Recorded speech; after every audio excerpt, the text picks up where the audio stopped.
Well, when it comes to people of the crucifixion, we must nerd Pontius Pilate. Hi, I'm Pastor Brenda. It is an honor to meet you in this space. Thanks for learning alongside of us. Because Pontius Pilate, complicated fellow. So it says, suffered under Pontius Pilate in the Nicene Creed. That Nicene Creed is turned 500 years old last year. For so many years, we have come accustomed, that creed has formed our faith, where Jesus has suffered under Pontius Pilate. Who is this guy that gets mentioned into the Nicene Creed? Why single out Pilate? Why not mention Judas Iscariot or the disciples who fled? They're not mentioned in this creed, or the Jewish leaders who corruptly created this trial for him. No. Instead, this creed mentions a mid-level Roman politician who is really, in all of Roman history, just a footnote. But in Christian history, he makes the big creed. Maybe because of this one story, this one complicated story. John 18:33-38.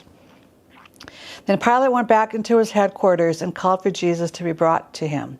"Are you the king of the Jews?" he asked him. Jesus replied, "Is this your own question, or did others tell you about me?" "Am I a Jew?" Pilate retorted. "Your own people and their leading priests brought you to me for trial. Why? What have you done?" Jesus answered, "My kingdom is not an earthly kingdom. If it were, my followers would fight to keep me from being handed over to the Jewish leaders. But my kingdom is not of this world." Pilate said, "So you're a king?" Jesus responded, "You say I am a king. Actually, I was born and came into the world to testify to the truth. All who love the truth recognize what I say is true." "What is truth?" Pilate asked. And then let's take the story again from Matthew 27:22-29. Pilate responded, "Then what should I do with Jesus, who is called the Messiah?" They shouted back, "Crucify him." "Why?" Pilate demanded. "What crime has he committed?" But the mob roared even louder, "Crucify him." Pilate saw that he wasn't getting anywhere and that a riot was developing. So he sent for a bowl of water and washed his hands before the crowd, saying, "I'm innocent of this man's blood. The responsibility is yours." So here are some historical notes on who this Pontius Pilate was. In an archaeological find from 1961, there was an inscription on a limestone block known as the Pilate Stone in the ruins of the amphitheater of the Caesarea Maritima. It refers to Pilate as the prefect of Judea. Pontius Pilate served as the Roman prefect of Judea from approximately 26 to 36 AD, appointed by Emperor Tiberius. He represented Roman imperial authority in this very volatile region. Historically, if you know Roman history, you know that the Jews were not one to surrender to the Roman culture. So Pilate was probably given this assignment. Again, he was just a mid-level leader, given this assignment as a way to get him away from Rome, away from Tiberius. I'm making some assumptions there, but you'll see this further. As prefect, he had the authority to appoint the high priest. So he appointed Caiaphas. Note that the high priest was a political appointee. Let me say that again. Note that the high priest was a political appointee. Yeah, we're going to get some complications here. The prefect's primary functions were military, but as representatives of the Roman Empire, they were also responsible for the collection of the imperial taxes and had some limited judicial functions. Everything else was in the hands of the local government, or the Sanhedrin, and the appointed political assignment of the high priest. So there was a dual government handling the people of Judea here. Pilate very likely resented being used by the Sanhedrin, whom he had little respect for. We read that, especially since it was apparent that Pilate admired Jesus. He was a man caught between governments, not wanting to displease either, while seeing an innocent man before him. We're going to see coming up here, he's also a man caught in the crosshairs of his wife. Getting a feeling for who this guy is? At this point in history, Pontius Pilate is trying to hang on to his position, despises the people he is tasked with leading, if he's really leading or domineering, has a tenuous alliance with the religious leaders. Everything he's doing, I believe, is leading with fear. Think about that. A leader leading with fear with all these political appointments. Think. All four Gospels identify Pilate as the Roman official who authorized Jesus' crucifixion. Jesus was charged with claiming kingship, a political threat, not a religious one. You can find this in Matthew 27, Mark 15, Luke 23, and John 18 through 19. Full chapters about this man Pilate. Crucifixion was a Roman punishment for a rebellion, not a Jewish penalty. Hence, why the Jewish leaders couldn't decide to put Jesus to death. They couldn't decide the crucifixion method. It had to go through the Roman leadership. Here's this two-party system, powering over to get their mission accomplished. And Pilate is caught dead in the middle of it. Remember that crucifixions were designed to get the people in place. They were humiliating. They were to create fear and to teach the little people to stay in line, or else this would happen to you. In all the four Gospels, if we can summarize Pilate, again, there's a lot of verses dedicated to Pilate. He's shown as he's aware Jesus posed no clear threat. He's pressured by religious leaders and the crowds. He ultimately is choosing political expediency over justice. He symbolically washes his hands, Matthew says this, but still orders the execution. Pilate was reluctant to sentence Jesus to death. He believed he was innocent. And he charged Jesus with the crime of sedition or insurrection. He tried to maneuver Jewish law by releasing a prisoner for Passover, hoping the crowd would choose Jesus. Again, this is a man caught between a lot of pressure, a lot of government expectations on him, thinks he finds a loophole. We're going to study Barabbas in a future video here, so we're going to get way more into him. But let's just talk about Pilate's choice of Barabbas here. I can see this guy stuck. Again, pressure on all sides, including his wife. We haven't gotten to that yet. And he's reasoning, I will give the people a choice between Jesus and a dangerous criminal.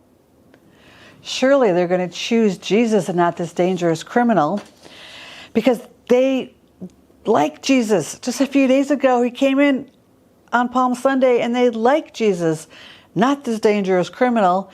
He's done all these miracles for them. He's been good for these people, not this dangerous criminal. Surely they're going to choose Jesus. Surely I just got myself out of this predicament. Nope, his plan failed, and now he's forever known in the Nicene Creed as a man who sentenced Jesus to his death. We also know he was married. This is said in the Gospels. We know his wife told him to have nothing to do with that with Jesus because she was having bad dreams about him. Another side of pressure coming at him, right? Legend has her name as Claudia, but this is not named in the Bible or in the Roman history documents. This is legend. In the Eastern Orthodox Church, Claudia Procula is commemorated as a saint, but not Pilate. I don't know the history behind that. I just found this little fact interesting. Claudia again, there's this name, that legend has stuck with her. It has stuck. Claudia Procula, not Claudia Pilate. And she's named as a saint, obviously, I believe, for trying to save Jesus' life. Pilate ordered a sign posted above Jesus on the cross stating, "Jesus of Nazareth, the King of the Jews," to give public notice of the legal charge. Now, the chief priests protested that the public charge on the sign should read that Jesus claimed to be King of the Jews, but Pilate refused to change the posted charge, saying, "What I have written, I have written." More complications in this complicated guy. This may have been to emphasize Rome's supremacy in crucifying a Jewish king, maybe. Or it's just as likely that Pilate was quite irritated by the fact that the Jewish leaders had used him as a puppet authority and thus compelled him to sentence Jesus to death contrary to his own will. The Gospels here may have been soft on Pilate. Again, there's a lot of verses dedicated to Pilate in the Gospels, because other historical records describe Pilate as brutal and insensitive. Josephus describes Pilate as frequently provoking Jewish outrage, using violence and to suppress protest, and disregarding Jewish customs. Some of the stories Josephus mentioned was bringing Roman standards into Jerusalem, including a Roman image of the god of Caesar into the temple. Ooh, that did not go well. And using the temple funds for an aqueduct, or confiscating budget that's not for the government to build something for the government. Philo describes Pilate as corrupt and cruel, stubborn, arrogant, prone to cruelty, and executions without trial. Again, our Gospels may have gone soft on their description of Pilate. More complications of this man.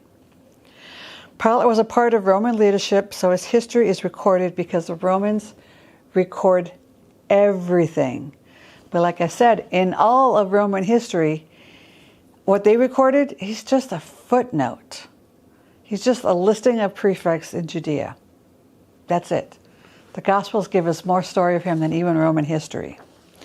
But we also know from this Roman history that he suffered misfortune in the reign of Caligula, which is 37 to 41.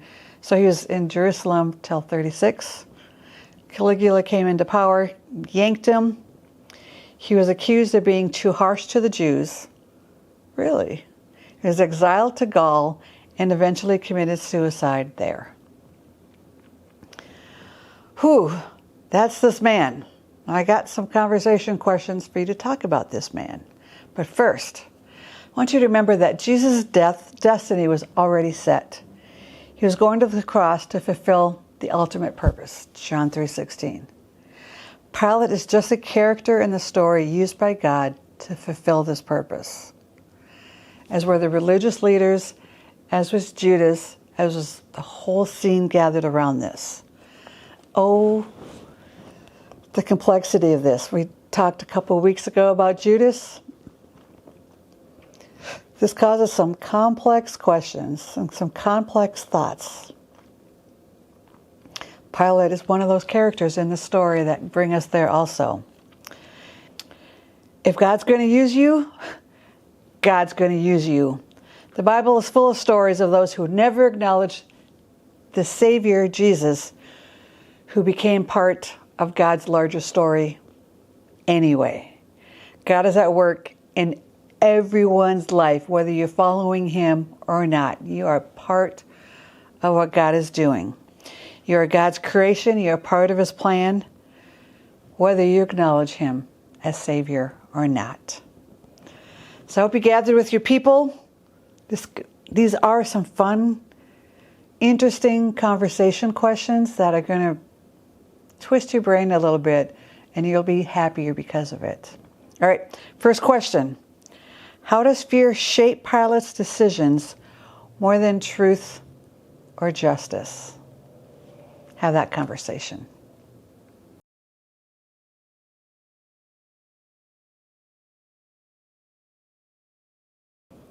All right, next question. What does Pilate's question, what is truth, found in John 18:38, reveal about Pilate? Have that conversation.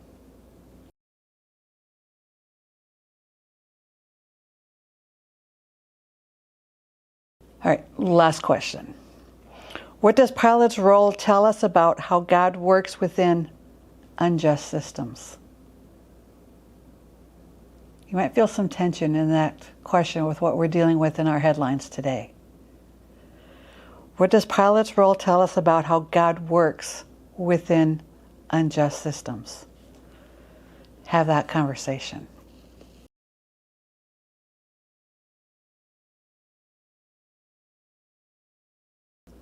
I hope those questions and then the conversation you had with your people created a lot of good conversation that would create some holy tension.